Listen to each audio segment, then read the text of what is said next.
33장 오늘 이제 마지막으로 끝냅니다.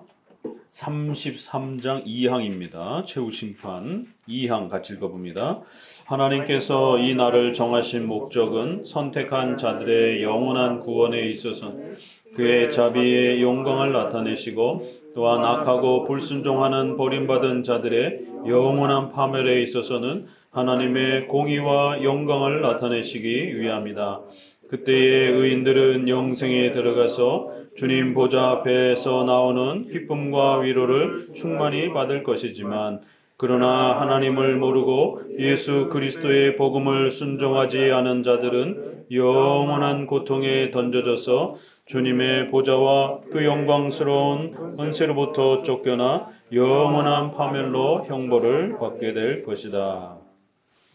1항은 최후심판의 이제 아주 중요한 핵심인 예수 그리스도께서 재림하셔서 심판주로 이제 인간의 모든 신앙과 또 그들의 윤리의 생활들을 심판하실 것이다라고 하는 최후 심판, 또 그다음에 그 심판주가 예수 그리스도시다라는 것, 또 그리스도께서 또 그 모든 심판의 이러한 모든 내용들을 예수님을 믿느냐 안 믿느냐, 또 그 다음에 우리의 말과 행동으로 한 모든 삶에 대해서 하나님께서 또 물으신다라고 하는 이러한 중요한 최후 심판의 정의를 소개해봤습니다.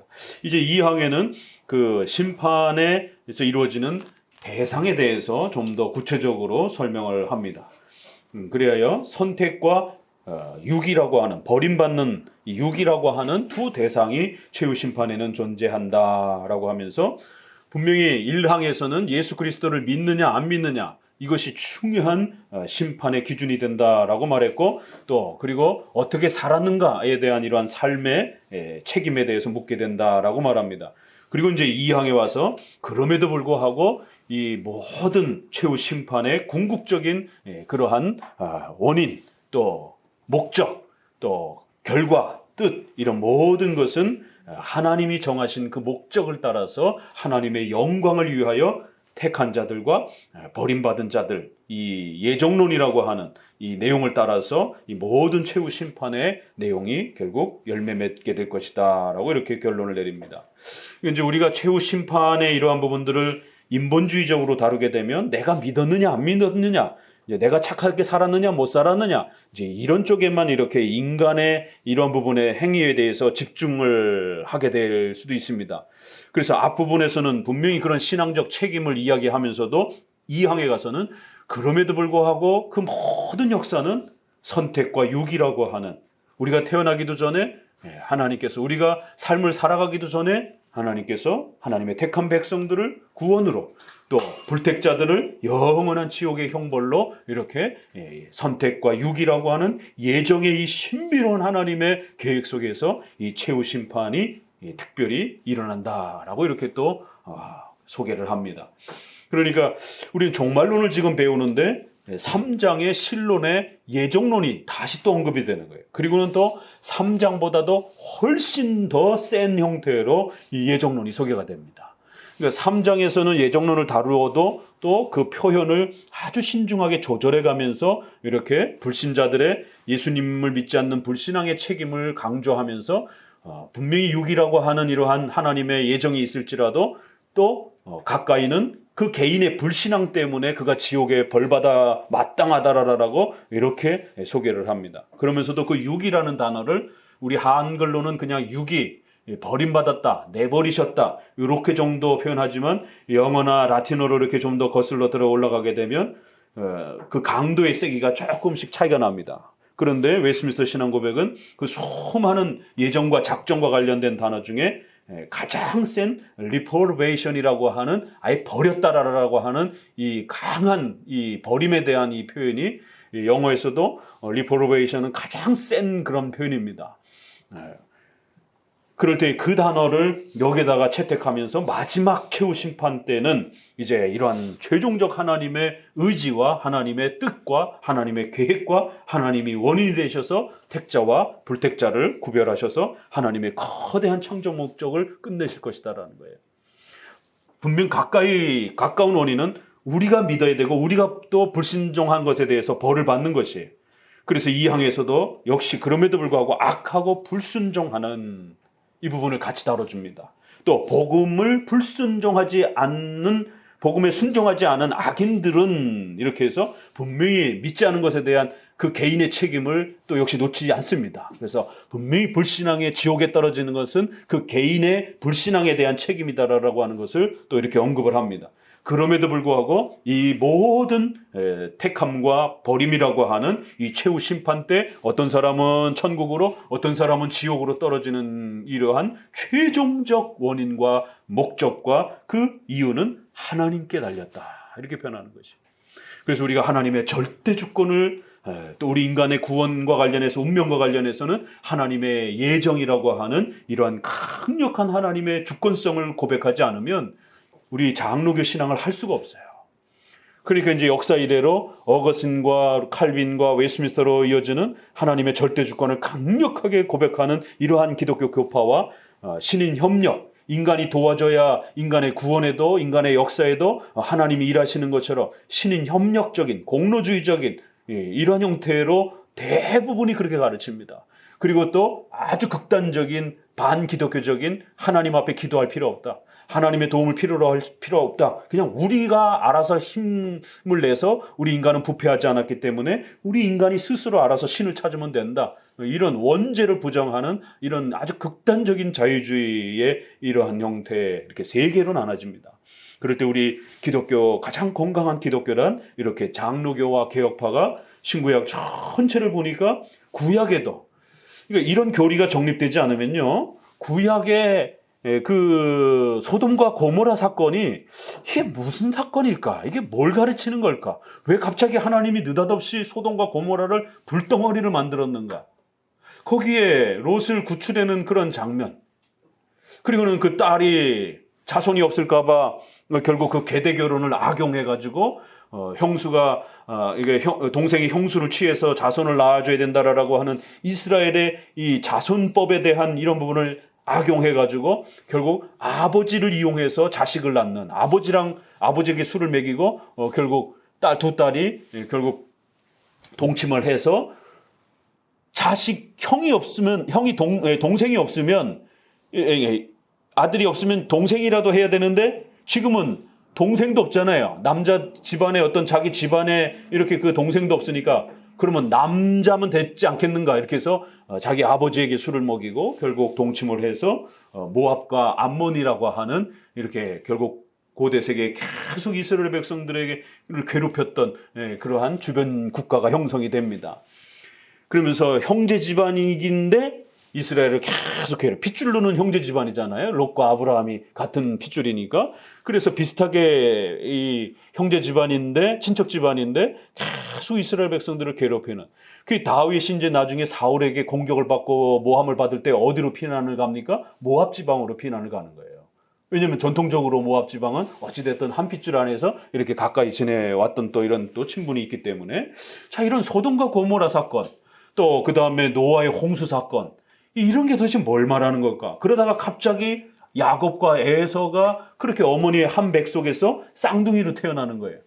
그런데 그렇게 팥죽을 놓고 사냥을 갔다가 돌아오는 배고픈 형을 속여가지고 그렇게 장자권을 뺏어가고, 또 어머니는 또 그걸 이용을 해가지고 또 작은 아들 야곱에게 장자권을 주기 위해서 결국 짐승을 이렇게 잡아오라고 시켰던 아버지를 속여가지고 집에 있는 양을 이렇게 가축을 잡아가지고는 에서의 그런 옷을 뒤집어 쓰고 털이 많은 에서의 흉내를 내면서, 이게 도대체 집안이, 이게 속된 말로 콩가루 집안이 뭐예요? 이게 왜 이런 일들을, 거짓말들을, 이렇게 아버지를 속이고 또 부인은 남편을 속이고 형제지간끼리 싸움이 나고 서로 물고 뜯고, 이게 사실은 모범적인 그런 모습은 아닙니다, 이게. 그런 정도로 치면 우리가 도덕경, 장자경, 이런 그 일반 그 유교 책들이라든가 화엄경이라든가 뭐 이런 데 보게 되면 형제지간에 싸우지 말아라, 사이좋게 지내라, 이런 얘기가 훨씬 많습니다. 근데 성경은 사이좋게는 둘째치고 서로 싸움박질하고 서로 물고 뜯고 막 속이고, 그래갖고 기껏 삼촌 집에 갔더니만 또 삼촌한테 진탕 당하고 또 7년씩 해가지고 이렇게 부인을 얻기 위해서 14년, 또 그리고 또 자기 재산의 획득을 위해서 또 7년, 그래서 20년이 넘게 또 삼촌한테 잔뜩 속아가지고 완전히 그냥 뭐 이건 친척도 또 그냥 완전히 그렇게 서로 물고 뜯는, 이게 어떻게 모범적으로 이거를 우리도 다윗 집안처럼, 우리도 이삭 집안처럼 뭐 어쩌라는 거예요? 그럼 속이고 살으라는 거예요, 이게? 그래서 교훈적 설교가 굉장히 위험하다라는 겁니다. 성경은 계시의 책이에요. 그래서 어떤 사건과 내용은 그 유다의 이 삼형제가 그렇게 다말이라고 하는 형수랑 그렇게 계대 결혼을 하는 이런 건 절대로 윤리적으로, 교훈적으로도 제시해 줄 수가 없는 겁니다. 이렇게 어떻게 이런 부분들, 오늘날에는 간음죄에 해당이 되는 이러한 일들을 어떻게 추천을 하고 다윗과 에서의 이 싸움을, 이렇게 동생이 형의 권리를 빼앗으려고 하는 이런 부분들을 결국 아버지는 까맣게 잊어먹고 있던 거를 엄마가 기억하면서, 왜요? 엄마가 그 뱃속에서 하나님이 계시를 통해서 작은 아들이 장자권을 계승할 거라는 거를 이미 계시를 통해서 엄마가 들었단 말이에요. 그리고 그거를 자기 남편하고도 이야기를 했고, 그 남편도 그걸 아는 거예요, 이삭도. 그래서 나중에 다 발각이 되고 나서는 이제 다 알고 나서는 바꾸질 않잖아요, 이삭이. 아차, 우리 아이를 가질 때 하나님 우리에게 오셔서 작은 아들이 장자권을 계승할 거라고 하나님이 약속했던 거를 내가 까맣게 잊고 있었구나. 그래서 첫 아들, 큰 아들만 오냐 하다가 결국 이렇게 집안의 형제들 간에 이렇게 싸움이 나고 이런 일이 벌어졌구나. 인정하는 거예요. 그리고는 축복권을, 야 야곱아, 너 지난번 내가 축복해 준 거 그거 취소야, 이렇게 하지 않는 것이. 왜요? 선지자 사도들에게서 한 번 나간 약속은 하나님의 절대적인 약속이요 말씀이기 때문에. 도대체 이게 뭐라는 건가, 이게? 이거를 일반 교훈적인 가정의 규범으로 소개할 수 없는 겁니다. 5월 달에 가정의 달인데 이거 갖고 어떻게 설교하겠어요? 큰일 납니다. 성경은 계시의 책이에요. 하나님이 누구신가? 결국 말라기 써오니까 조금 드러나는 거예요. 내가 에서는 버렸고 야곱은 사랑했다. 그런데 어떻게 이 백성은 짐승만도 못하다. 짐승은 이사야서도 그렇게 여물을 주고 먹이를 주면은 개도 그렇고 주인이 올 때 꼬리를 치며 주인을 반기고 그러는데, 이 백성은 내가 형인 에서를 버리고 동생인 야곱을 선택해서 그렇게 애지중지 키웠고, 호세아에서도 보니까 바람난 가늠한 여자를 그렇게 다시 데려다가 귀한 그러한 본처로 그렇게 다시 이렇게 귀하게 여긴 것처럼, 혼인의 이런 비유를 통해서 내가 이 백성을, 그렇게 우상 숭배하는 백성들을 또다시 용서하고 그렇게 사랑했는데, 이렇게 가는 거예요. 그러다 그게 로마서에 보니까 또 나오는 겁니다. 로마서는 전혀 문맥이 그 문맥이 아닌데 예정론을 가르치는 9장에 또 11장에 야곱과 에서의 이야기를 나오면서 그들이 태어나기도 전에, 그들이 선악간에 어떤 공로를 행하기도 전에 하나님이 그들이 태어나기도 전에 야곱을 선택했고 에서를 버렸다.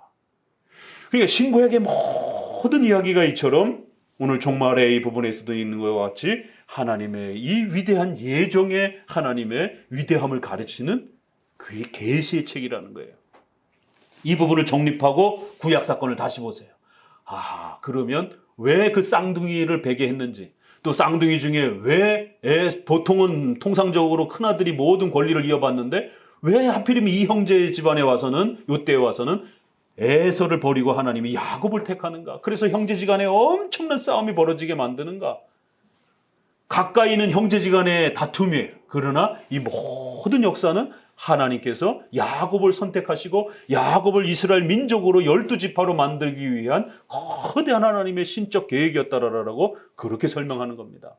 그래서 우리가 종말론 2장 2항에 이렇게 인간의 전 운명은 가까이는 우리 자신의 신앙과 불신앙의 이러한 책임도 묻지만, 궁극적으로는 더 나아가서 우리가 태어나기도 전에 하나님께서 모든 하나님의 백성과 버린 자들을 구별하여 택하는 받은 백성들에게는 하나님의 자비로운 구원의 영광이 얼마나 위대한 건지 오직 솔리데오 글로리아, 하나님의 영광을 가르쳐주고, 또 버림받는 자들을 통해서는 하나님의 공의의 심판이 얼마나 엄중하고 무서운 것인지를, 이렇게 버림받는 자들이 있어야 공의가 드러나죠.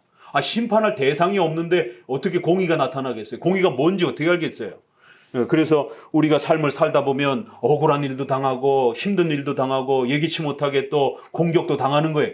그래야 우리의 삶을 통해서 하나님이 얼마나 공의롭고 정의로우신 분이신지를 우리의 삶을 통해서 드러내는 겁니다. 야곱의 삶을 통해서 우리 선조들의 삶을 사용하듯이. 그래서 억울해하지 말라라는 거예요.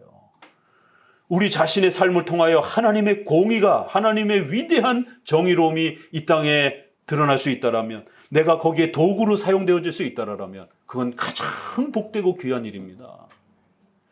기복주의는 이 원리를 안 가르쳐주고 그저 인과응보사상, 내가 잘했으면 하나님 앞에 막 대박으로 복받고 내가 잘못했으면 벌받고, 이런 개념으로만 접근을 하는 거예요. 그러나 우리 개혁파 장로교회는 성경 전체가 이렇게 하나님의 절대 주권을 가르치고 인간의 운명, 인간의 역사 전체가 이렇게 하나님의 영광을 드러내기 위해서 구원받은 자와 택함받은 자와 버림받는 자를 하나님이 영원전에 이미 그렇게 계획하시고 작정하셨고, 또 이 땅의 모든 역사 속에 선한 일과 악해 보이는 이 모든 일들, 아담이 타락하는 부분에 있어서조차까지도 결코 하나님은 아담의 타락을 몰랐던 게 아닙니다. 그렇게 말하는 순간 하나님은 무능력한 신이 됩니다.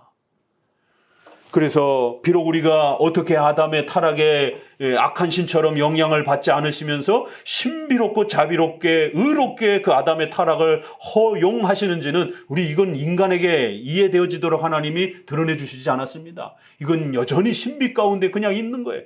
하나님은 아담의 타락을 그렇게 알고 계시고 계획하셨고 그렇게 허용하실지라도 절대로 하나님에게는 단 요만큼도 때가 묻지 않는다라는 거예요.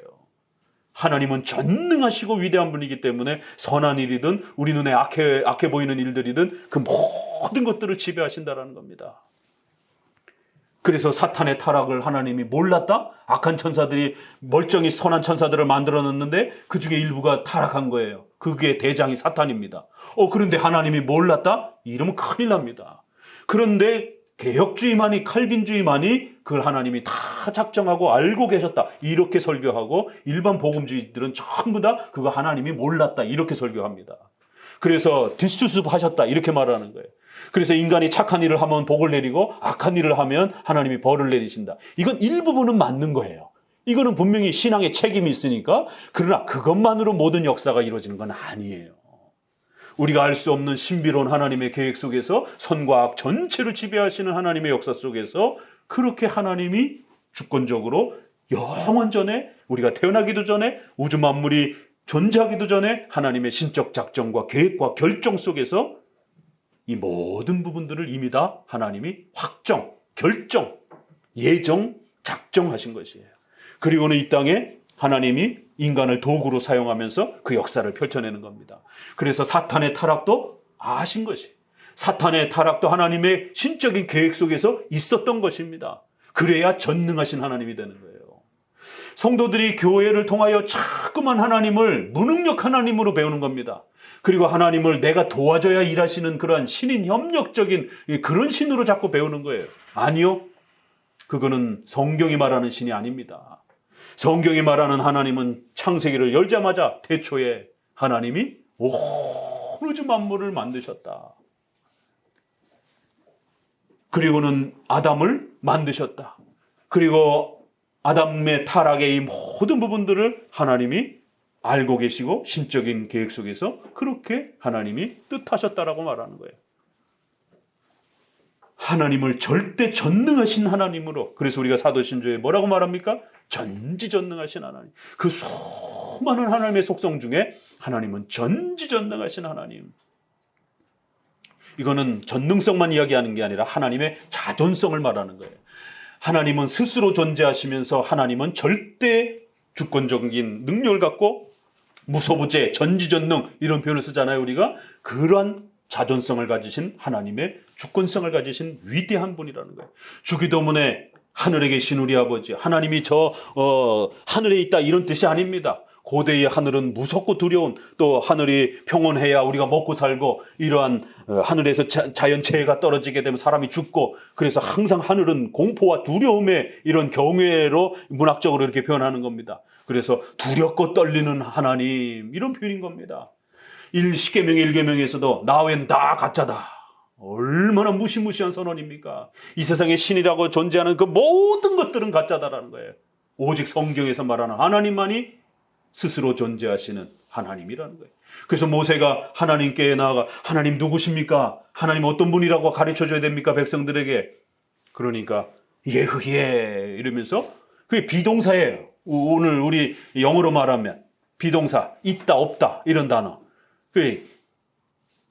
거기다가 1인칭을 써가지고 나는 나다, 나는 있다, 이런 하나님이 누구십니까? 그러니까 나는 나다 이렇게 표현하는 거예요. 우리 번역엔 거기다 스스로라는 부분을 추가를 해서 나는 스스로 있는 자다, 나는 스스로 존재하는 자다.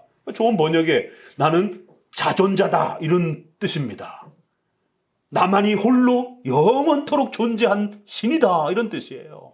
나머진 전부 피조물이고 하나님이 만든 것이다라는 거예요. 신약에 예수님이 당신은 누구십니까? 나는 빛이다, 나는 목자다, 나는 양이다. 그것도 역시 헬러의 비동사를 사용해서 나는 이다라는 그런 뜻이에요. 거기다가 앞에 하나 더 붙여놓은 것뿐인 겁니다. 그러니까 유대인들은 그걸 알아들은 겁니다. 유대인들은 늘 그런 표현을 써왔기 때문에. 그러니까 돌멩이를 바로 집어드는 겁니다. 신성 모독죄로.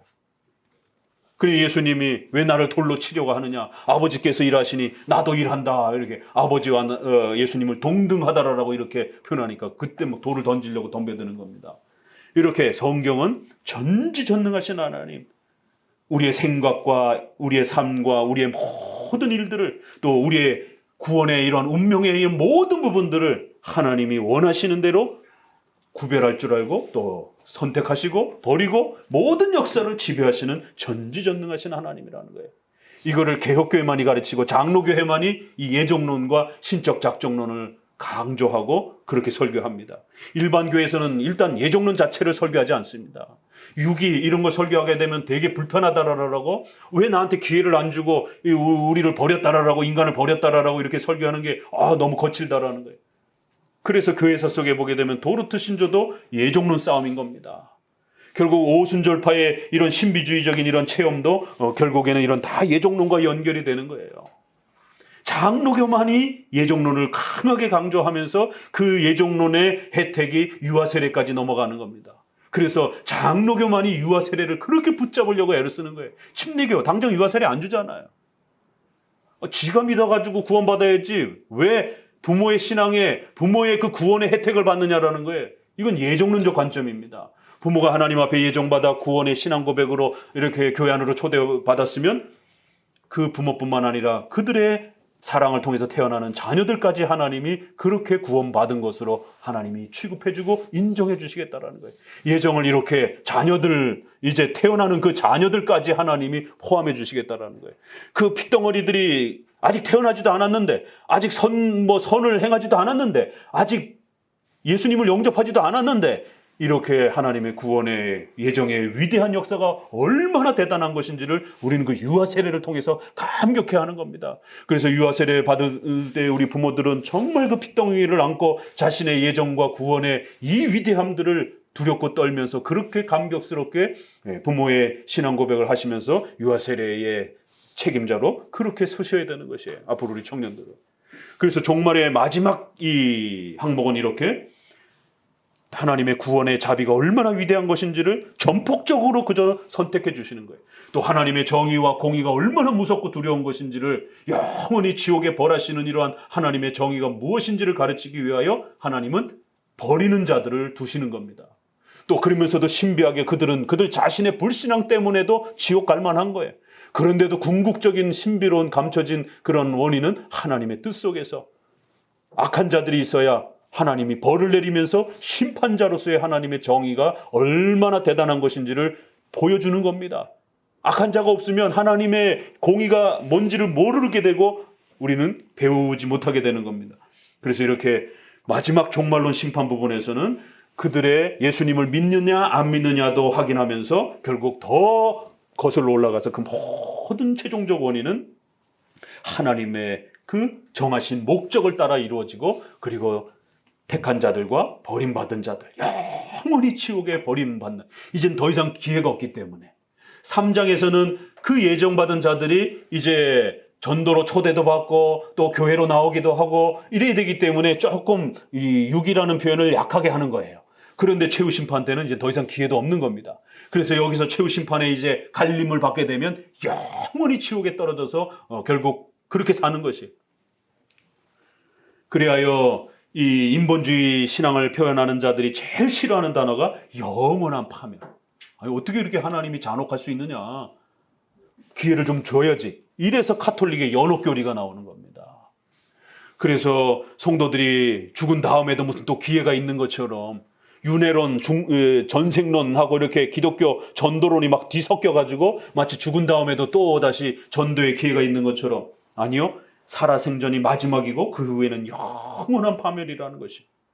자, 이렇게 이 항은 이처럼 하나님의 절대 주권에 의해서 최후 심판이 시작한 데서부터 종말이 이루어지고, 그리고 그 대상들조차도 택함 받은 자들과 버림받는 자들이 구별되고, 그리하여 하나님의 영광을 드러내는, 이쪽은 자비의 영광, 이쪽은 공의의 영광을 통하여 하나님의 위대하심이 나타날 것이다라는 거예요. 그래서 종말을 바라보고 살아가는 우리 성도들은, 이미 교회로 초대받아서 세례받고 이렇게 신앙생활을 하는 성도들은 절대로 자만하지 마시고. 왜요? 물론 여러분이 회개하고 신앙 고백을 하면서 이렇게 교회에 나온 여러분의 신앙에 책임이 있는 거예요. 그럼에도 불구하고 그러한 중생과 구원의 은혜를 베푸신 것은 선택이라고 하는 이 어마어마한 하나님의 은혜를 받은 것뿐이라는 겁니다. 그래서 절대로 교만하면 안 된다라는 거예요. 우리의 구원, 우리의 가족, 자녀, 우리의 돈, 우리의 건강, 이런 모든 것은 하나님이 주신 것이다라는 거예요. 그래서 하나님의 절대적인 은혜를 생각하면서 한평생을 살아갈 때 자만하지 말고 거만하지 말고, 자기가 조금 더 지식이 있다고, 조금 더 몸이 건강하다라고 연약한 사람들을, 장애인들을 깔보거나, 또 돈이 조금 있다고 없는 사람들을 무시한다든가, 이러한 자만적 행동들은 전부 다 마치 자기가 자기 노력으로 그 삶을 얻은 것처럼 이렇게 거만하고 교만한 행위가 될 수 있다는 겁니다. 하나님의 정하신 목적을 따라서 우리는 태어났고, 그렇게 택함받은 자와 버림받은 자들이 구별되어지고, 그리고는 최종적으로 한쪽은 영원한 천국에서 살게 될 거고, 한쪽은 영원한 파멸에서 지옥에서 살게 될 거라는 겁니다. 그래서 택함받은 자들은 영생의 복을 받으며 기쁨과 위로를 충만히 받을 것이지만, 하나님을 모르고 복음에 순종치 않고 이런 악을 행한 자들은 자신들의 불신앙의 죄 때문이라도 이러한 영원한 멸망을 반드시 받게 될 것이다라는 것이 참 놀라운 표현이죠. 자, 그래서 다음 편으로 넘어가면 해설 부분에 이 항은 종말론의 최후 심판의 목적을 예정론과 연결한다. 우주적 종말을 예정의 성취로 연결하는 방식은 개혁파 종말론이 갖는 특징이다. 그래서 여기에서는 이제 특히 예정론의 성취를 강조하기 위해서 신조는 버림받은 자라고는 아주 강한 용어를 사용합니다. 이러한 결국 특징 때문에, 구조 때문에 기독론과 구원론을 강조하는, 이렇게 신앙만 강조하는 루터파와 이런 복음주의, 경건주의 계열과 다르게 개혁파 신앙은 신론, 하나님의 주권과 예정에 입각하여 우리의 모든 구원과 역사가 펼쳐져 간다라고 하는 신론과 종말론을 이렇게 신앙의 더 토대로 삼는 것이 특징이고 구별됨이기도 합니다. 신조는 예정과 관련된 최후 심판의 목적을 둘로 구별시켰습니다. 하나는 택함받은 자들을 영원히 구원하여 그 자비의 영광을 나타내는 것이며, 다른 하나는 사악하고 불순종하는 버림받은 자들을 정죄하여 하나님의 공의의 영광을 드러내는 것입니다. 그래서 쭉 내려오셔서 밑에 둘째 줄 보게 되면, 그 심판은 창세전에 하나님께서 작정하신 예정에 기초한 것이고, 마지막 목적도 단순히 인간의 구원에 제한되어 있지 않고 하나님 자신의 영광에 있는 것입니다. 그래서 우주적 종말에 이러한 거대한 이 시간을 세우신 목적도 이렇게 하나님의 영광이 얼마나 위대하고 두려운 것인지, 떨리는 것인지를 우리에게 가르치려고 하는 그런 목적이 있다는 거예요. 자, 하지만 이것은 결코 종말에 있어서 인간의 자신의 죄를 핑계할 수 있는 이유가 되지 않습니다. 예수께서 저의 능력의 천사들과 함께 하늘로부터 불꽃 중에 나타나실 때에 하나님을 모르는 자들과 우리 주 예수의 복음을 복종치 않는 자들에게 형벌을 주시리니 이런 자들은 주의 얼굴과 그의 힘의 영광을 떠나 영원한 멸망의 형벌을 받으리라. 이거 데살로니가 후서 1장을 거의 그대로 그냥 문장만 살짝 가다듬어서 여기 2장의 2항에다가 그대로 이렇게 정리한 것을 보게 됩니다. 그래서 반드시 본인이 또 믿지 않은 것에 대한 그 책임 때문이라도 지옥에 떨어진다라는 것이, 그게 두 가까운 원인, 궁극적인 원인, 이렇게 두 개가 절묘하게 조화를 이루면서 악인들에게는 절대로 하나님이 나 안 택했잖아요 이렇게 핑계 못하도록 반드시 그들의 불신앙 때문이라도 벌을 받게 하신다라는 거예요. 하나님은 신비로우셔서 우리 자신이 택함을 받았는지 안 받았는지를 전도로서 초대받을 때는 모르게 하신 겁니다. 우리가 죽을 날짜를 모르는 것처럼. 그래서 하나님은 결코 폭력적이지 않은 거예요. 만약에 인도의 이러한 카스트 제도라든가 우리나라의 팔자론이라든가 이런 어떤 일반 그 세계관 속에서의 이런 식의 운명론이라면 억울할 수도 있어요. 그렇죠? 절대로 그들에겐 기회가 없습니다. 그런데 우리 기독교는 어떻게 이 위대한 작정과 예정론을 가르치냐면 우리가 죽을 날을 모르는 것처럼 불신자였을 때는 내가 택함 받았는지 안 받았는지를 절대 몰라요. 그러니까 누구든지 예수님을 전도하는 설교를 듣고 예수님 믿고 회개하면 되는 겁니다. 난 안 택함 받았으니까 난 안 나갈래. 이럴 수가 없는 겁니다. 왜? 자기가 죽을 날짜를 모르는 것처럼 내가 구원받은 자인지 안 받았는지를 절대로 모릅니다. 불신자 상태에서는. 그러나 예수님을 믿고 나면 알게 돼요. 왜요? 예수님을 사랑하니까. 예수님을 사랑하고 교회를 나오며 신앙생활을 하면 그건 정당하게 우리가 마가복음에 5개의 그러한 특별한 표시가 없어도 은혜의 수단이라고 하는 설교 잘 듣고 설교 들을 때마다 기쁘고 또 예배드리고 싶고 그 다음에 성례, 세례와 성찬, 그 다음에 기도, 이 은혜의 수단이라고 하는 3개를 일반적으로 잘 활용하게 되면 그 성도는, 그리고 세례받은 성도면 얼마든지 우리가 택자라로 자기 스스로가 그렇게 확신하고 살아가도 되는 것이에요. 남이 구원받았는지 안 받았는지 그건 절대로 우리 소관이 아닙니다. 그렇기 때문에 반드시 내 자신은 알 수가 있어요. 그러나 남은 모르는 겁니다. 그래서 이렇게 불신자였을 때는 내가 택함 받았는지 안 받았는지 하나님이 모르게 한 겁니다. 그래서 열심히 회개를 촉구하는 설교를, 목사님 설교나 전도를 받으면 그 순간에 예수님 믿고 나오면 되는 겁니다. 핑계 댈 필요 없는 것이에요. 자, 그래서 2항은 이렇게 끝나고 3항 같이 읽어봅니다. 그리스도께서 장차 심판의 날이 있으리라는 것은 모든 사람들이 저리로부터 멀어지게 하고 그렇게 처한 경건한 사람들이 큰 류를 받게 하게 되었다. 다만 그리스도께서는 언제든지 수술할 것으로 그날을 사람들에게 숨겨두셨는데 그런 사람들로 하여금 모든 육적인 눈동을 떨쳐버리고 항상 깨어있고 또 언제든지 주 예수 오셔서 속히 오셔서 아멘이라고 말할 수 있도록 준비하기 위함이다. 그래서 이렇게 우리 장로교회의 이 종말론이 왜 이렇게 위대하고 또 멋있고 또 실제로 우리 장로교회 종말론을 잘 배우면 우리 성도들이 안전하게 잘 살아갈 수 있습니다. 한쪽으로는 이렇게 나태함, 게으름의 위험이 있고요. 한쪽으로는 마치 자신의 인생이 내 손에 달린 것처럼 이런 거만함, 이 2개가 항상 인생을 해칩니다. 그럴 때 이 종말론은 이 2개를 다 막아주는 것이에요. 그래서 우리 인생은 반드시 하나님의 주권과 계획을 따라서 그렇게 이루어져 간다라는 것. 그럼에도 불구하고 하나님은 우리 인간을, 성도들을 도구로 사용하기 원하신다라는 거예요. 그래서 하나님의 교회를 세우고 복음이 전도되도록 하나님이 강제로 콧게 가지고 와가지고 교회를 끌고 오는 게 아닙니다. 반드시 우리 성도들의 전도의 손길을 통해서 복음이 펼쳐지도록 그렇게 사용하시겠다라는 거예요. 또 성도들의 삶을 통하여 성도들이 억울한 일을 당하거나 괴로운 일을 당하면 그거를 반드시 하나님이 기억해 두셨다가 이 땅에서든 최후 심판에서든 하나님이 엄중하게 심판하고 벌하시면서 하나님의 공의가 두렵고 떨리는 것임을 하나님이 드러내시겠다라는 겁니다. 이렇게 하나님은 우리 성도들의 삶 전체를 도구로 사용하시겠다라는 거예요. 그래서 우리 성도들은 절대로 자만하지도 않고 그렇다고 나태하거나 게을러지도 않고 이 균형이 잘 맞춰진다라는 거예요. 그래야 우리 성도들이 이런 하나님의 주권 속에서 우리가 살아간다는 거, 하나님의 작정과 섭리 속에서 우리가 살아간다는 거. 그렇지만 그냥 우리가 땅바닥에 안방에서 뒹굴르고 이렇게 그냥 게으르게 이런 방식으로 사는 게 아니라 우리를 사용하셔서 도구로 사용하셔서 하나님의 이 거대한 목적을 영광을 이루어 가시겠다라고 하는, 그러니까 우리는 도구로 사용되어지는 선에서는 최선을 다해서 나 자신과 우리 가정이 하나님 앞에 쓰임 받도록 그렇게 열심히 또 노력을 해야 되는 겁니다. 그러니까 개인의 신앙의 책임과 하나님의 절대 주권적인 그러한 섭리와 계획이 절묘하게 이렇게 1원인 2원인으로서 조화를 이루는 겁니다. 자, 그러면 어떤 일이 벌어지는가 보세요. 사망에 그리스도께서 장차 심판날이 있으리라는 것을 우리에게 분명히 확신시킨 것은 이렇게 종말의 날이 있고 또 개인의 죽음도 죽음의 날이 있다라는 것을 이렇게 가르치는 때에 이 좋은 효력은 뭐가 오느냐면 모든 사람들이 죄로부터 멀어지게 합니다.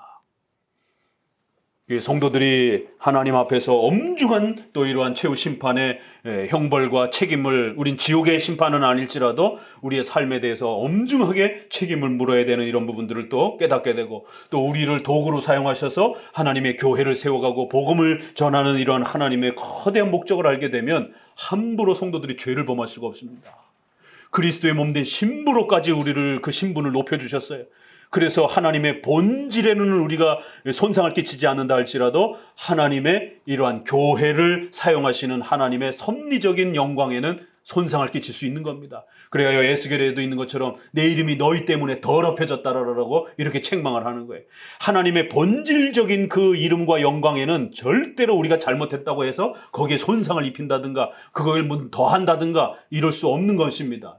욥기서에 있는 것처럼 인간이 죄악을 행한들 그것이 하나님 앞에 무슨 해가 있겠느냐, 인간이 선을 행한들 그것이 무슨 하나님에게 보탬이 되겠느냐. 하나님은 절대 지존하신 자존자라는 거예요.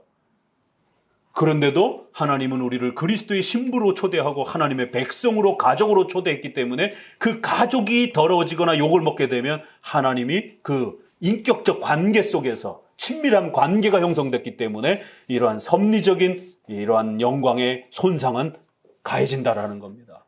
교회가 욕을 먹으면 하나님이 욕을 먹고, 또 교회가 덕스러움과 칭찬을 받으면 또 기독교에서 말하는 신이 참으로 훌륭한가 보구나, 이 정도는 영향을 끼친다라는 겁니다. 그래서 성도들은 절대로 그 하나님이 우리를 인격 관계로 그리스도의 몸으로 초대한 이 섭리적인 위대한 은혜를 생각할 때 함부로 죄를 못 범하게 된다는 거예요. 그리고 역경에 처한 경건한 사람들이 큰 위로를 받게 합니다. 어떻게 역경에 처했는데 이 종말의 가르침이 위로가 되십니까? 위로가 돼야 돼요. 위로가 안 되고 이 기대했던 일들이 망가지고 이 예상했던 대로 일이 안 되고 그러면은 막 절망이 되고 막 속상하고, 막 인간이니까 잠깐은 그럴 수 있어요. 그러나 계속 그러고 있으면 아직 웨스민스터가 덜 교육이 된 겁니다. 우리 장로교의 종말론과 신론의 가르침이 그 본인에게 그 교리가 아직 정립이 안 돼 있는 거예요. 굳건하게 서 있지 않는 것이. 그러면 신속히 다시 목사님과 함께 배워가셔야 됩니다.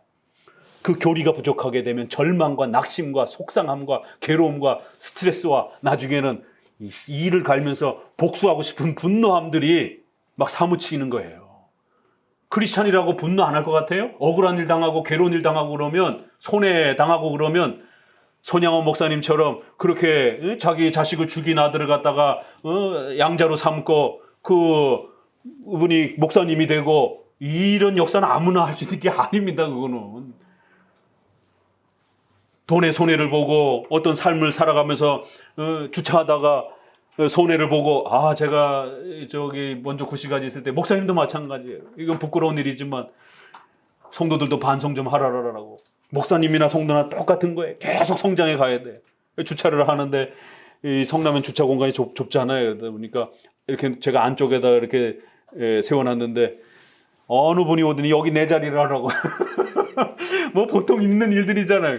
이게 도로인데 왜 당신 자리입니까? 그냥 이렇게 양보를 해줘야 되는데 너무 막 어처구니 없게 그냥 막 이렇게 좀 몰상식하게 이렇게 막 나오더라고요. 그래서 막 동네방네 막 소리를 지르면서 막 여기 내 자리라고 막 당장 빼라고 그 막 차를 걷어차고 막 이러면서 이러니까 이제 슬슬슬슬 이제 여기까지 막 처음에는 이렇게 빼주려고 나왔는데 해는 행동이 너무 거칠고 막 이러니까 막 저도 모르게 어떻게 이게 당신 자리냐고 말대꾸를 하다가 결국 한 마디 뱉고 두 마디 뱉고 세 마디 뱉고 이러면 이제 싸움이 이제 이렇게 언성이 높아지는 것이죠.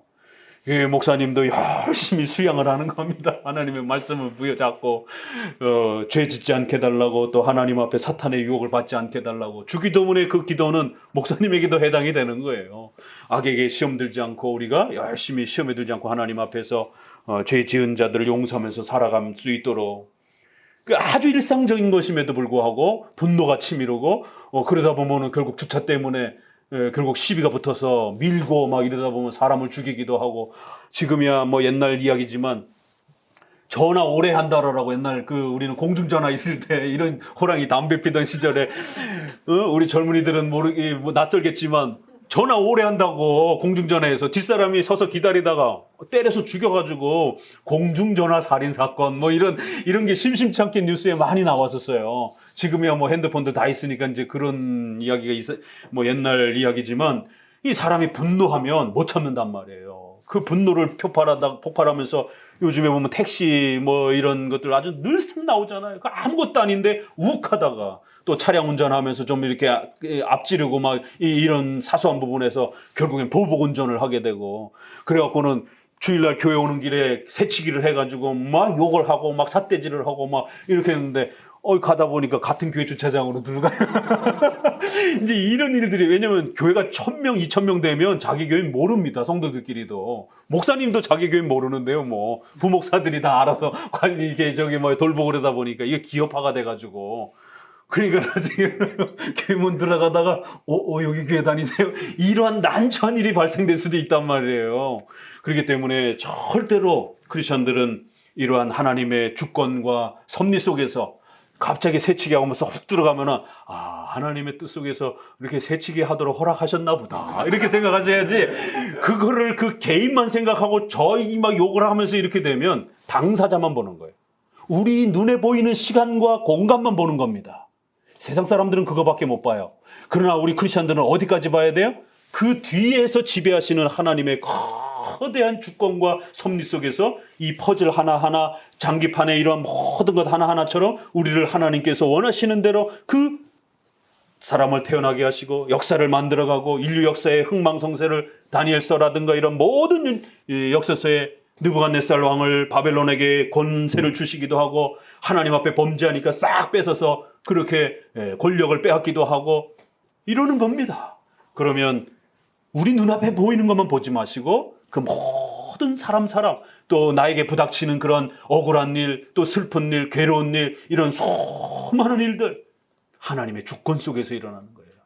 그래서 우리 장로교회 신앙에서는 이 종말론과 3장의 신론을 연결하면서 우리 성도들이 반드시 하나님의 주권과 하나님의 섭리 속에서 우리가 태어나고, 우리가 구원받고, 우리 인생을 살고, 그리고 죽는 날도 내가 선택하는 거 아닙니다. 하나님이 정해놓은 시간에 그렇게 가는 거예요. 이렇게 처음부터 마지막 그 모든 것이 하나님이 정하신 목적, 두 단어, 정하셨다라는 거. 우리의 어떤 계획에 따라서가 아니라 하나님의 목적에 따라서. 나는 더 살고 싶죠. 그러나 하나님의 정하신 목적에 따라 일찍 죽어야 되면, 야고보는 12제자 중에 이제 막 복음을 전하려고 막 이제 의욕이 넘쳐가지고 전도하려고 그러다가 결국 헤로당에 의해서 참수를 당하잖아요. 사도 요한은 또 오래 살지만 그거 누가 선택을 합니까? 그건 하나님이 정하시는 것이에요. 그리고 스데반도 열심히 이제 집사가 돼서 또 전도자가 돼서 전도하려고 하는데 결국 그렇게 돌에 맞아 죽잖아요. 그러나 그의 죽음을 곁에서 지켜보면서 옷을 들고 이렇게 잘 죽는다 그래, 아유 저 악독한 그 그리스도인들, 이렇게 욕하고 있었던 사도 바울이 전도가 될 줄 누가 알았겠어요. 스데반의 죽음은 가장 값지고 위대한 죽음입니다. 결코 헛된 죽음이 아니에요.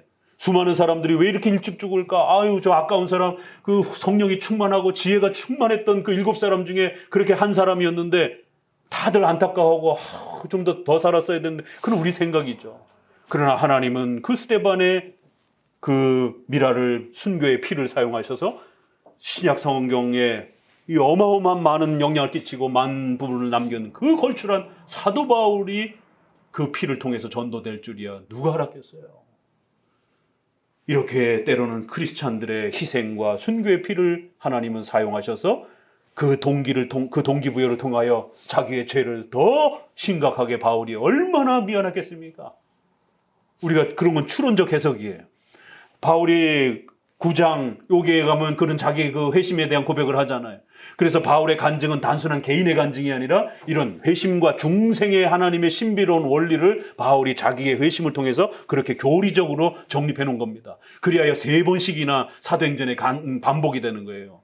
그걸 자기 개인의 간증처럼 이런 식으로 적용하면 큰일 납니다. 그건 구원론이에요. 바울이 얼마나 미안했겠어요. 자기도 거기 옆에서 때려 죽이는 거 힘들까 봐 옷 들고 이렇게 보조를 맞추던 사람인데 자기가 기독교로 회심이 되어서 이제 그 일을 위해서 자기도 희생하며 헌신하는 자로 섰을 때 제일 먼저 누가 생각났겠어요? 평생 죽을 때까지 스데반의 그 희생과 미안함은 그의 인생의 전체를 지배하는 겁니다. 바울에게 있어서 두 번째는 아나니아가 찾아와서 기도해 주면서 세례를 베풀어 주잖아요. 세 번째 은인, 생명의 은인, 아무도 유대인들이 동료로 받아주지 않을 때 바나바가 자기 신용을 걸고 얘 잘못되면 내가 책임지겠어. 이렇게 해서 바나바가 데려다가 자기가 명예를 걸고 바울이 회심했다라고 하는 증거를 보증을 서주는 거예요. 그런데 이제 2차 선교행 갈 때 둘이 막 싸우고 티격태격 하면서 인간이니까 그런 겁니다. 그래서 우리가 참 성경을 자세히 보면 이렇게 재미난 이야기들이 많아요. 그만큼 바울에게 있어서는 은인과 같은 세 사람이 있습니다. 하나님은 이렇게 바울의 이런 위대한 바울도 전도할 때 사람의 손길을 사용하시는 것이에요. 그래서 이렇게 때로는 스데반과 같이 피를 흘려야 되는 사람도 있고 또 아나니아도 안 가려고 이 사람 크리스찬들 잡아서 죽이려고 이 임명장 받아서 온 사람이 하나님 앞에 대들고 있어요. 안 간다고. 그러니까 가라. 이는 나를 위한 큰 훌륭한 전도자가 될 거다라고 그러면서 또 하나님이 명령하고 그러니까 이제 그제서야 아나니아가 처음에는 막 핑계대고 안 간다라고 막 그러다가 하나님 그럼 가겠습니다 하고 아나니아가 와서 세례를 주는 것입니다. 이렇게 바울이 신자가 되기까지 얼마나 많은 사람들이 수고를 했고 얼마나 많은 사람들이 이렇게 도구로 사용되었는가. 여러분도 마찬가지예요. 여러분이 도구가 될 수도 있고 여러분도 그런 도움을 받아서 여기까지 온 거예요. 그렇죠?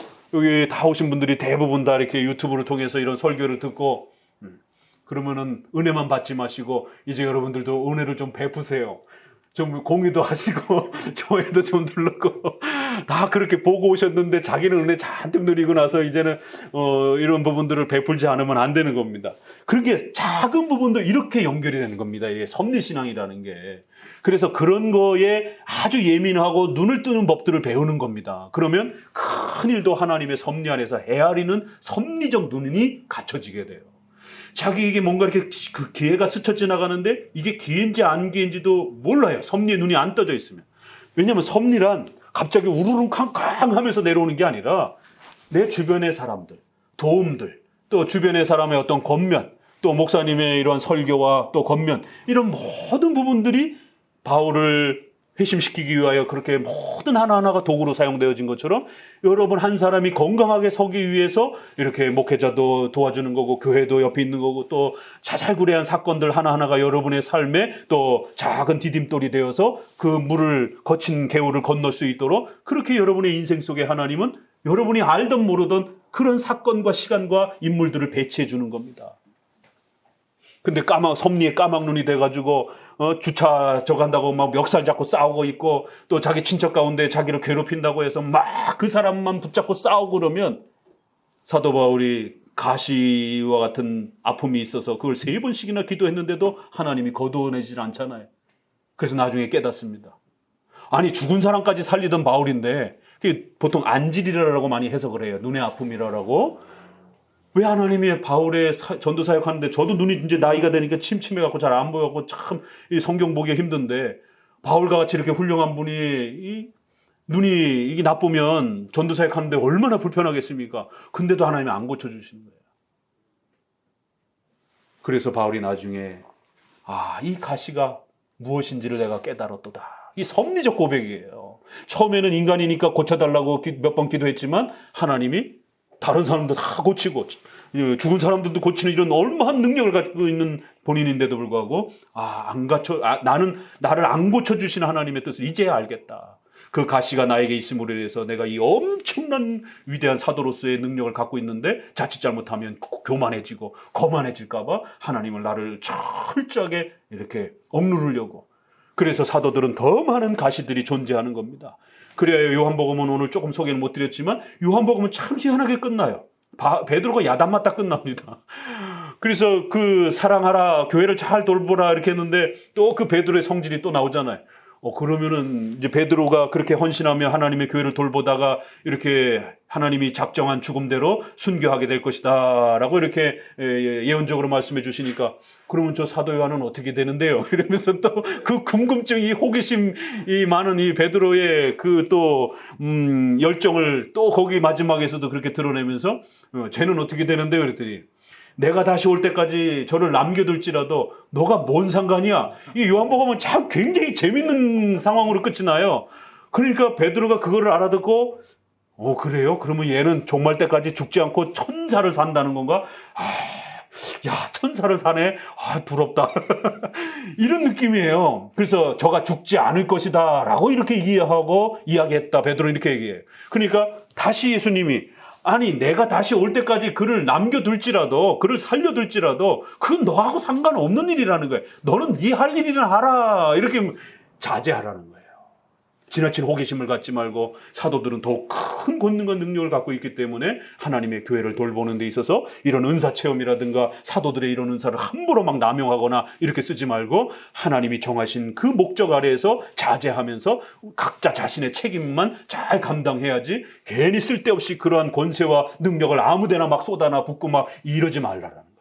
그래서 마지막 당부를 그렇게 철저히 자제해라 라고 하는 아주 독특한 그런 예수님의 마지막 당부를 베드로에게 이렇게 던지면서 특별히 우리 모든 교회 안에 우리 크리스찬들이 가진 이러한 그리스도인으로서의 권세와 이런 부분들을 하나님 앞에서 잘 절제하면서 그렇게 사용하라는 것이에요.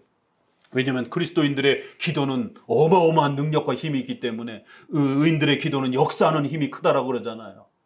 이런 주권과 섭리를 모를 때는 저도 인간이 다 똑같아요. 저희 집안에도 제가 장손이다 보니까 사형제인데 다 크리스찬들인데 할머니를 90세가 넘을 때까지도 저희가 모셨어요.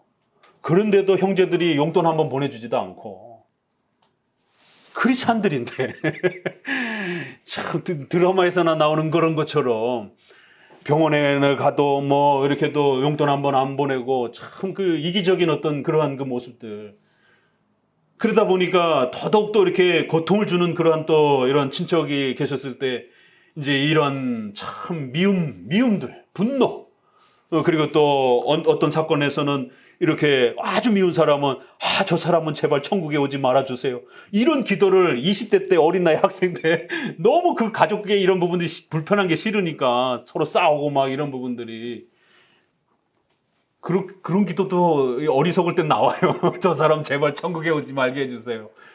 그런 기도 함부로 하면 안 되는 겁니다. 기독교인들의 기도는 능력 있고 힘이 있기 때문에 선하고 올바른 일을 위해서만 기도하셔야 되는 것이에요. 그래서 이처럼 하나님 앞에 요한복음도 마지막이 이렇게 절제하면서 자제하면서 이렇게 신중하게 하나님이 주신 권세와 능력을 잘 사용하면서 복음을 전도하는 데 쓰라라고 이렇게 당부하는 겁니다. 자, 섭리로 다시 돌아와서 그렇기 때문에 그런 이웃의 분노를 일으키는 이러한 사람들도 그 사람만 보지 마시고 하나님께서 왜 이러한 일들이 일어나는가? 결국 그런 아픈 사람을 통해서 목회자로서 저도 저희 집안 안에서 저를 절제하고 훈련하는 시간들을 갖는 거예요. 저희 가까운 친척 안에 저를 괴롭히는 그런 사람을 두고 그렇게 계속 하나님 앞에 기도하며 또 자제하면서 저도 그렇게 배우는 거예요. 그런데 그러한 분이 나중에 가서는 결국 중병에 걸려가지고 이렇게 사경을 헤맬 때 저희가 찾아가서 기도해드리고 그래서 중환자실에서 내일 6시에 모시고 장례 치르라라고 하는 이제 이건 다음에 한 번 더 소개를 드릴게요. 결국에는 저희가 전도사 때 가서 그분만 안 믿어요. 나머지 다 이렇게 믿으시는데 가서 눈물로 기도하고 하나님 살려달라고 예수님 믿고 돌아가시게 해달라고 결국에는 이렇게 정신이 돌아와서 예수님을 믿게 되었습니다. 그렇게 장조카를 미워하고 이렇게 툴툴거리면서 그러더니 나중에는 이제 그런 경험들을 하고 나서는 이 전도사님, 님자까지 붙여요. 그러니까 이게 인생이 모르는 겁니다. 이게 나를 미워했던 사람이 어느 날은 역사에 전환이 되어서 나를 가장 도와주는 사람이 되기도 하고, 직장에서도 마찬가지로 또 가장 친해 보였던 사람이 오히려 사기를 치기도 하고, 이렇게 하나님의 역사는 절대로 우리가 다 모르는 겁니다. 그래서 우리 앞에 미운 사람이 너무 그 사람 대상만 미워서 이렇게 공격적으로 대해도 안 되고, 그 가시를 사용하여 우리 자신을 훈련시키며 성화시키는, 적이 있어봐야 내가 정말 용서라는 걸 할 수 있는 사람이구나, 이거를 훈련시키는 거예요. 한 번도 여러분들 주변에 미운 사람이 없는데 여러분이 얼마나 용서를 잘하는지 어떻게 알겠어요? 그래 안 그래? 미운 사람이 있어야 정말 크리스찬의 이러한 사랑으로 용서를 베푸는 이러한 멋있는 크리스찬으로서 여러분이 성장했다라는 것을 하나님이 드러내시기 위하여 여러분의 친척이나 이웃 중에 정말 얄미운 사람을 여러분 곁에 붙이시는 거예요. 그래서 그 사람을 크리스찬의 힘으로써 용서를 하고 이러면 여러분이 내가 그래도 많이 성장했구나, 그런 훈련이 될 때까지 하나님이 그 얄밉고 미운 사람들을 계속 옆에 붙이시는 겁니다. 이런 거대한 하나님의 종말론적인 하나님의 뜻 속에서 우리의 인생을 사는 거예요. 그러니까 이런 종말론적인 하나님의 주권을 아는 사람들은 역경에 처한 성도들은 절대로 쓰러지지 않습니다. 왜요? 이 사건도 뭔가 하나님의 특별한 목적이 있다라고 생각하는 거예요. 그러면 답이 있는 겁니다. 이유가 있어서 그런 일들이 벌어진 것이에요. 우리는 이쪽으로 기대를 했는데 이쪽으로 방향이 틀어졌어요. 그러면 그게 더 좋은 길입니다. 우리의 짧은 생각에서는 여기까지만 보는 거예요. 그러나 하나님이 방향을 바꾸셨다라면 잠시 우리의 생각하고는 트러블이 생겨도 더 좋은 길로 하나님께서 방향을 만들어 가시는 것입니다. 이런 경우들은 일상 우리 성도들 간증을 보게 되면 굉장히 많습니다. 우리가 왜 비행기 타려고 했는데 예전에 그 칼기 폭파 사건이라든가 이런 것들도 이렇게 뭐가 어떻게 돼가지고 잠깐 놓쳐가지고 그 비행기를 못 탔는데 그 비행기가 나중에 추락을 하고 이렇게 격침이 당하고 배가 침몰당하고, 또 이번에 세월호 이런 사건 경우에도 그 티켓 다 끊어놨다가 어디 팀은 또 이렇게 취소를 하고, 참 인간의 운명이라는 게 그 잠깐의 어떤 선택 때문에 어떤 사람은 죽고 어떤 사람은 또 이렇게 살고, 이런 부분들. 저 같은 경우도 저희 인생에 잊지 못할 사건은 삼풍백화점. 그 삼풍백화점 무너지기 전날인가 그 전전날 거기 가가지고 저희 후배가 그 뒤에 살거든요. 그래갖고 저희가 대학생 때 수련회 가느냐고 이렇게 시장 보고 이럴 때 그 주변에서 들락날락 거렸어요. 그리고 저희는 삼풍백화점 무너졌다는 거를 기도원에서 수련회 하던 중에 들었습니다. 다들 주여 이러면서 시겁해가지고는 등골이 오싹해가지고 거기서 애들 만나고 이렇게 장 보고 놀고 이랬던 게 엊그제인데 세상에 그게 무너져가고 1000몇 명이 죽었다라는 거예요. 하루라도 일찍 가고 하루라도 늦게 가고 이런 어떤 타이밍들이 인간이 결정할 수 있는 게 아닙니다. 그래서 이런 코로나의 이런 상황 속에서도 마찬가지인 거예요. 누가 죽고 누가 살고 이거 인간이 우리는 예방을 철저히 하긴 하지만 그럼에도 불구하고 하나님의 뜻에 달려 있는 거예요. 그래서 우리 성도들은 위로를 받는 겁니다. 여기 우리 앞에 있는 이게 모두가 다가 아니에요. 이 모든 것을 지배하시는 하나님의 주권 속에서 일이 일어난다는 거예요. 악한 자도 거기 있는 겁니다. 잠언서 16장 1, 2, 3, 4절에 있는 것처럼 악한 자도 악한 날에 적당하게 하나님이 쓰임을 가지고 그렇게 세우신다라는 거예요. 크리스천들을 훈련시키기도 하고 또 악한 자들을 통하여 성도들이 더 각성하게도 하고 이런 하나의 도구로 쓰신다라는 거예요. 또 하나님의 공의의 심판을 나중에 아주 무섭게 벌을 내리면서 하나님의 벌이 얼마나 무서운지를 우리 크리스천들이 고통을 당해야 억울한 일이 생기는 거예요. 그래야 하나님이 벌을 내리는 겁니다. 아무런 잘못도 없는데 어떻게 벌을 내립니까? 그래서 구약에도 보면 이스라엘 백성들이 그 고초를 당하는 그런 모든 것을 사용해서 너네가 이스라엘 백성들이 이렇게 괴롭혔지 않느냐 이러면서 바벨론을 하나님이 심판하시는 겁니다. 참 그 종말론은 너무너무 신비로운 거예요. 그 섭리의 눈을 뜨시고 종말론의 이러한 가르침을 잘 이해하셔야 되는 거예요. 다만 그리스도께서 언제 오실지를 알지 못하도록 그날들을 사람들에게는 숨겨놨다라는 거예요. 우리가 언제 죽을지를 가리워 놓으셨어요. 왜요? 그건 우리가 최선을 다해서 살도록. 만약에 여러분이 내일 죽는다라면 여러분이 일하겠어요? 게을러지게 되죠. 그래서 언제 죽을지 모르는 거예요. 그러니까 우리는 최선을 다해서 치료도 하고 최선을 다해서 일도 하고 왜? 더 오래 살 거라는 기대감을 가지고 그런 것처럼 종말의 이런 부분들도 분명히 있다라고는 얘기하지만 언젠지는 안 가르쳐 주는 거예요. 이게 아주 절묘하게 조화를 이뤄야 돼요. 만약에 그 날짜를 가르쳐 버리게 되면 성도들 가정생활, 직장생활, 사회생활 완전히 엉망됩니다. 그래서 그 부분은 딱 멈춰서 숨겨놓으시고 그러나 또 분명히 있다라고 경고해서 우리 성도들이 절대로 자기 손으로 복수한다든가 분노에 이걸 못 참고 가서 살인을 행한다든가 이러지 못하도록 반드시 하나님이 갚아주신다라고 하는 이런 위로 속에서 최후 종말의 때를 기다리도록 이 절묘한 조화가 이렇게 이루어지는 겁니다. 이는 사람들로 하여금 모든 육적인 안도감을 떨쳐버리고 항상 깨어서 또 언제든지 주 예수여 오시옵소서 이렇게 준비하게 하기 위함이다. 이렇게 마무리를 하고 있습니다. 참 멋있죠. 우리 장로교의 이런 종말론이 이렇게 멋있는 것입니다. 자, 이 부분과 이렇게 정리하면서 우리 표 나눠드린 것 중에서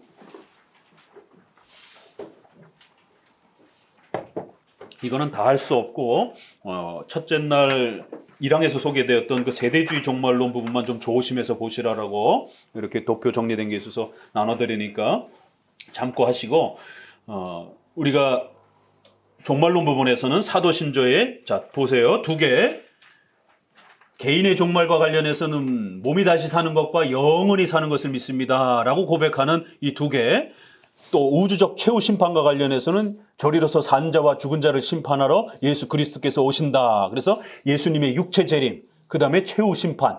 요게 이제 최후 심판의 우주적 종말에서는 2개, 총 4개입니다. 사도신조에서.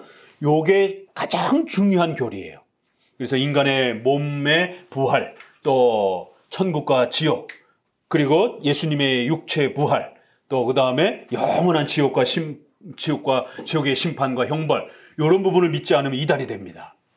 그러나 요한계시록에서의 이 1000년을 어떻게 해석할 것인가에 대한 요 주제는 이건 너무 난해한 해석이기 때문에 조금 더 시간적으로 해석하는 이러한 전천년, 그걸 상징적으로 해석하는 후천년이나 무천년은 서로 다 존중을 하는 겁니다. 그래서 요 4가지 사도신조의 종말론 교리를 인정한다라면 나머지는 시간이나 다니엘서의 이런 어떤 대상이라든가 이런 걸 조금 다르게 해석한다라 할 때 다 존중하는 겁니다. 그걸 가지고 절대 이단이라고 함부로 판정하면 안 돼요. 이걸 종말론의 기준을 모르는 분들은 이 천년설에 있어서 자기네 역사적 전천년설을 주장 안 한다라고 해서는 막 무천년설을 강조하는 분들을 갖다 이단이라고 막 정죄를 하고 이런 경우들이 실제로 있습니다. 그러면 안 됩니다. 이거는 부록이에요, 부록. 그러니까 4개 교리가 이단을 판정하는 종말론의 핵심 교리고 요 천년을 어떻게 해석할 건가는 세대주의만 아니라면 세대주의는 이미 이단적인 그런 아주 극단적인 시한부 종말론의 이런 성격이기 때문에 그 외에 나머지 무천년, 후천년, 전천년은 얼마든지 조금씩 서로 다양하게 해석할 수 있는 부분을 여지를 두는 거기 때문에 요거는 서로 이단 그런 주제로 싸우는 주제가 아니라는 겁니다. 서로 존중을 하는 거예요. 우리가 이렇게 그 도표 안에 있는 거 그림 말고 도표 안에 있는 거 보게 되면 무천년에는 주로 어거스틴, 칼빈, 그다음에 벌코, 카이퍼, 바빙크 이렇게 주로 이렇게 주류가 이쪽이에요. 그 다음에 전천년을 주장하는 분들 보게 되면 교부시대에 몇 분이 계시고 우리가 딱히 이렇게 알만한 이름 별로 없어요. 이렇게 우리 성도들이 박형룡, 박윤선 목사님이 전천년을 강조를 합니다. 요게 조금 차이가 나요. 그리고 후천년을 보게 되면 워필드, 뭐 베트너, 뭐 이런 분들 유명한 분들 또 쉐드, 댐리 이런 분들이 있기도 하고 그래서 후천년이나 무천년 신학자들이 훨씬 더 많습니다. 전천년은 이게 조금 이렇게 있고 근데 이제 세대주의도 시간을 강조하다 보니까 전천년이라고 시간을 문자적으로 강조하는 분들의 해석이 전천년 해석이다 이렇게 표현을 하는 거예요. 그래서 역사적 전천년과 세대주의적 전년이 그렇게 헷갈리는 겁니다. 왜냐하면 둘 다 시간을 강조하는 그런 해석을 하고 있기 때문에 그 나머지 부분들은 이렇게 찬찬히 좀 읽어보세요. 그래서 우리 존중하는 세 학파는 다 이래예요. 예수님의 재림도 이래. 또 그 다음에 대부분의 모든 종말에 예수님의 육체 재림, 성도들의 육체 부활, 그 다음에 대심판, 그 다음에 천국과 지옥으로 나눠지는 거 이게 거의 동시다발적으로 이렇게 이루어지는 걸로 이렇게 해석합니다. 그리고 천년은 조금 더 시간 중심으로 해석하는 분들이 있고 상징으로 해석하는 분들이 있고 그런데 요거를 세대주의자들은 재림도 2번, 예수님이 재림을 2번 하고, 첫 번째 재림 때는 1등 신자만 데려가고 이제 7년 대환란 동안 고통을 받게 한 다음에 이제 그때 변절하지 않고 남아있는 자들은 이제 2차 재림 때 또 데려가고, 그러다 보니까 휴거도 또 2번, 2번, 3번 뭐 이런 식으로. 그래서 너무 지나치게 이렇게 그 시간을 구별하는 이런 세대주의적 전천년만 조심하게 되면 우리 나머지 부분들은 요렇게 조금씩 차이가 나게 해석하는구나. 그래서 천년왕국에 대해서는 이렇게 상징적으로 전천년은 조금 더 시간적으로, 그 다음에는 이제 심판, 그 다음에 교회와 이스라엘, 이 부분도 다 이스라엘 백성들과 이방인들 중에 선택받은 백성들이에요. 그렇지만 세대주의자들은 이스라엘 백성들이 형님이고 우리 이방인들은 서자라는 거예요. 그래서 자꾸만 예루살렘에 종말이 오고 예루살렘에서 휴거가 되고 이런 식으로 예루살렘을 자꾸 영토적으로 민족적으로 우선시하려고 하는 이런 해석들은 다 전부 세대주의입니다. 그래갖고 무슨 감남산에 멀쩡한 이런 보수 신학교에 어떤 또 신학 교수가 감남산에 예수님이 재림한다라고 이렇게 해석해갖고 그러니까 인터넷에서 또 제가 이렇게 답변 좀 해드리고 그랬는데, 결국 이스라엘이 회복되면은 종말이 온다 막 이런 식의 해석들, 자꾸 이스라엘을 국가적으로 이렇게 회복되는 것을 마치 천년왕국이 이루어지는 것처럼 이런 식으로 접근하면 이거는 세대주의적 관점이에요. 그래서 교회와 이스라엘을 어떻게 설명하는가라고 했을 때는 이스라엘이든 이방인이든 하나님의 택한 백성들이 교회로 구성이 되는 거예요. 이스라엘 백성이라고 해서 그 민족으로 태어났다라고 해서 그 혈통 때문에 구원받는 건 아닙니다. 그래서 근데 세대주의는 혈통 때문에 구원받는다라고 자꾸 그러는 거예요. 이스라엘은 아브라함의 자손이니까 혈통으로 구원받고 이방인들은 예수님을 믿음으로 구원받고, 그러니까 우리는 서자고 이런 식의, 그러니까 그런 해석은 절대로 따르면 안 돼요. 그 다음에 이제 순서는 약간씩 좀 이렇게 차이가 있는데, 요거를 도표로 이게 이렇게 표현한 게 뒷장입니다.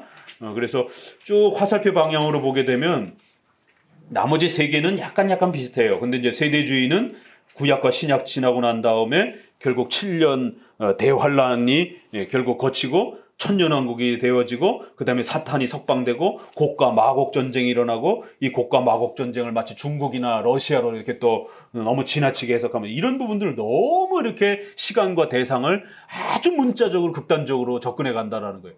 그러니까 나중에 이제 그 날짜가 틀리고 대상이 틀리고 막 이제 이런 웃지 못할 해석들이 이제 벌어지는 것이죠. 그래서 그 도표도 이렇게 좀 보시면 조금 이해를 도움받을 수 있습니다. 자, 이렇게 해서 웨스트민스터 최종적으로 종말론을 모두 정리를 해봅니다. 또 우리가 앞으로도 또 계속 또 나오니까 이거 기본적으로 이렇게 잘 정립하셔서, 특별히 지금 코로나 때문에 이런 세대주의적 종말론이 또 다시 등장하면서 코로나에서 666 베리칩이라든가 이런 얘기가 또 끊임없이 등장을 하고, 또 결국에 나아가서는 또 프리메이슨이라든가 뭐 또 이런 이야기들이 단일 정부, 또 이런 음모론적인 또 이야기들이 SNS라든가 이런 데서 아주 막 연일 쏟아져 나오고 있어요. 절대로 그런 데 귀를 기울이시면 안 됩니다. 그런 부분들은 우리 건강한 기독교적 해석, 종말론의 해석이 아니었다라는 것, 우리는 우리 현실을 하나님의 주권과 섭리 아래에서 최선을 다해서 우리 책임을 다하고, 그러면서도 하나님의 때의 종말이 이루어질 것이다라고 하는 것을 소망하면서 절대로 억울하다라고 여러분의 손으로 원수를 갚으려고 하지 마시고, 하나님의 공의로우신 하나님의 심판에 맡기면서 하나님의 섭리 인도하심을 신뢰하면서 그렇게 한 걸음 한 걸음 최선을 다해서 살아가면 되는 것입니다.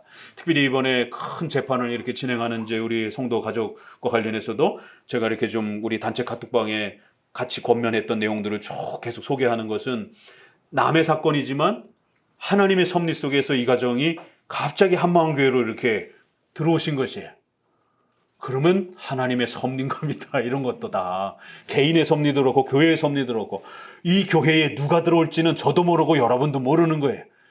그러면 하나님께서 보내주시면 또 우리가 함께 성도로서 구성해서 또 최선을 다해서 살아가는 것이, 그럴 때 이런 한 개개인의 가정에 부닥치고 겪어가는 이런 과정들을 목회자가 어떻게 권면하고 어떻게 방향을 잡아주고, 또 그러한 그 예상치 못한 일이 벌어졌을 때 성경의 이런 말씀들을 어떻게 적용해서, 교리의 이런 부분들을 어떻게 적용해서 앞으로의 또 일들을 어떻게 대비하도록 준비해 주는지, 이게 우리 하나님의 절대 주권과 섭리론적 관점에서 그 성도의 가정을 이렇게 섭리의 흐름을 따라서 이렇게 방향을 설명해 주는 겁니다. 그러면 다른 가정을 통해서 이런 일이 겪었을 때는 이렇게 해석해가고 이렇게 하나님의 뜻을 적용해가는 것이구나도 여러분도 같이 배우시는 거예요. 왜냐하면 여러분들 살다 보면 그런 일들도 겪을 수 있고 또 알게 모르게 또 여러 어떤 재판에 휘말릴 수도 있고 이런 모든 일들에 이렇게 겪을 수 있는 것이란 말이에요. 그럴 때 이렇게 목사님은 보고 계시는구나. 그러면 이런 부분들이 섭리를 이렇게 보는 것이구나. 그래서 목사님이 보는 만큼 여러분들도 그 섭리에 눈을 뜰 수 있도록 계속해서 이렇게 훈련해 가셔야 되는 겁니다. 우리는 신비주의자들이 아니기 때문에 환상과 무슨 꿈에서 갑자기 이 직장 들어가라, 그 다음에 여기로 이사 가라, 이런 거 절대로 없습니다. 우리는 말씀을 배우고 우리의 일반 은총을 사용해서 상식적인 범위 내에서 하나님의 섭리를 읽어내야 되는 거예요. 왜요? 하나님은 말씀에서 약속하신 대로 통치해 가시기 때문에. 그래서 목회자는 그거를 훨씬 더 잘 보는 전문가다 보니까 여러분의 삶을 같이 의논하고 고민하고 또 기도하면서 여러분이 보지 못한 부분들을 목회자는 말씀과 교리 안에서 하나님의 섭리가 앞으로 이렇게 흘러갈 겁니다 라고 미리 그 방향성을 알려주면 그걸 또 신뢰하면서 목사님의 이러한 바른 해석을 하나님의 말씀으로 믿고 의지하면서 또 기도하면서 가는 것이에요. 그러면은 우리 재판 과정에서 A랑 B로 일어날 때 분명히 다릅니다. 그게. 그러면 분명히 그 부분에 있어서 당장 이렇게 좀 구속이 되어서 갇혀있는 아이들이 좀 풀려나는 것도 좋겠지만 또 더 나아가서는 더 놀라운 방식으로 하나님이 그 다음 단계를 또 계획하실 수도 있는 것이에요. 그래서 저는 처음부터 이렇게 이 부분의 양면을 다 보면서 이렇게 끊임없이 그 부분들을 이렇게 권면하고 독려하면서 이렇게 이끌고 있었던 것입니다. 그렇기 때문에 갑자기 일이 막힌 게 아니라 하나님이 새로운 일을 또 이렇게 준비해 가시는 그런 방식.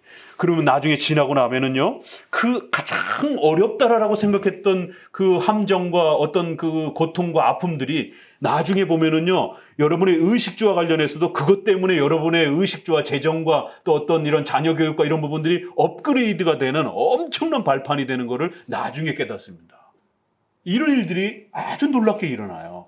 그래서 지금 당장 어떤 그 조금 더 힘들고 조금 더 우회하고 조금 더 이렇게 힘들게 간다 할지라도 절대 낙심하지 마시고 그 하나하나가 하나님의 계획과 섭리 속에서 기가 막히게 쓰여진다라고 하는 것을 우리는 늘 믿고 하나님의 주권적인 계획 속에서 시간, 공간, 인물 다 지배되어지는 겁니다. 그래서 우리는 떳떳하고 우리는 힘이 있는 거예요. 이 전지전능하신 하나님이 우리에게 필요 없다 그러면 이 사람, 여러분의 인생 속에서 불필요한 사람 당장 빼버립니다. 당장 급사를 할 수, 죽을 수도 있어요.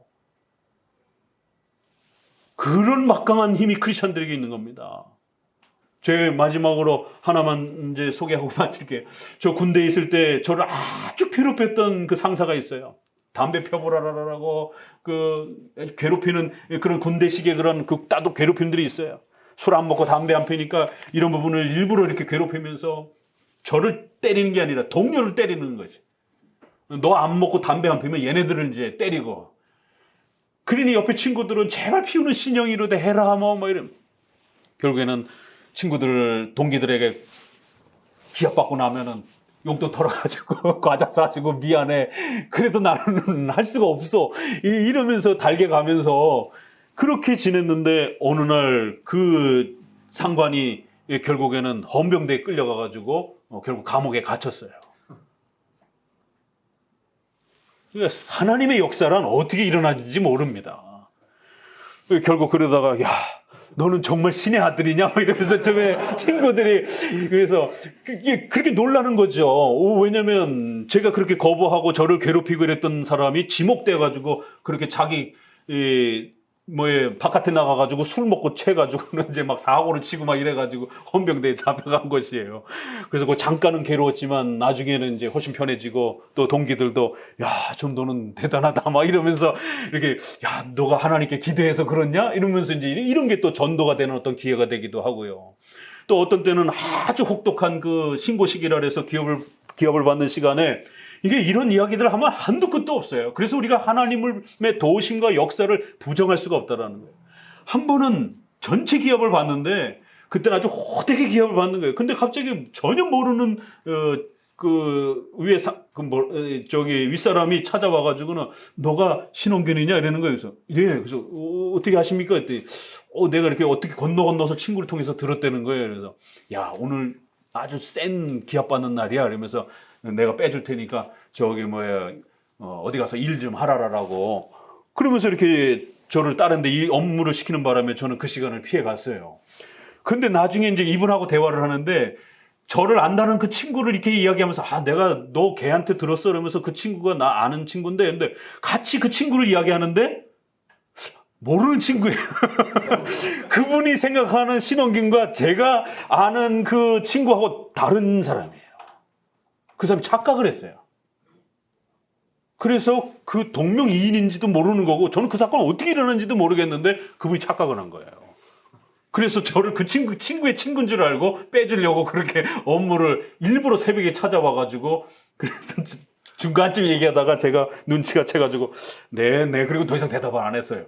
왜냐면 탈로가 날까봐 점점 얘기를 하는데 얘기할수록 다른 사람인 거예요. 그래서 이게 고향도 다르고 출신 학교도 다르고 그래서 야 이거 이상하다 아닌 것 같은데 그래서 나중에 그냥 네 그리고 말아버렸어요. 그러니까 또 다들 동기들이 찾아와갖고 이 신의 아들 이러면서 어떻게 해야 그렇게 되는 거야 도대체 좀 알려줘 뭐 이러면서 이제 군생활을 저도 참 하나님이 그렇게 크리스찬들을 보호하는 그래서 우리 젊은 이제 또 군대를 앞두고 있는 그런 친구들은 절대 두려워하지 마세요. 하나님이 지켜주십니다. 그래서 우리의 신앙의 가치와 이런 것들을 지켜내기 위해서 눈물 흘리고 기도하고 이러는 것에 대해서 하나님이 전부 알고 계시는 것이에요. 그래서 우린 두렵지 않는 겁니다. 그 전지전능하신 하나님을 가르쳐 준다라는 게 이렇게 소중한 거예요. 근데 성도들이 이런 부분들을 잘 모르다 보니까 조그만 힘든 일이 이렇게 닥쳐도 금방 마음이 무너지고 마치 하나님이 안 도와줄 것처럼 하나님이 모르는 것처럼 이런 두려움이 찾아오는 겁니다. 우리의 개혁신앙은 사도신경을 또다시 고백하면 전지전능하신 하나님 우리의 모든 걸 알고 계시고 계획하신 바대로 통치하시고 다스려 가시는 하늘에 계셔서 원하시는 모든 것을 행하시는 하나님. 시편 115편에 그런 하나님을 잘 믿으면서 살아가시기를 주의 말씀으로 권면을 드립니다. 기도합니다.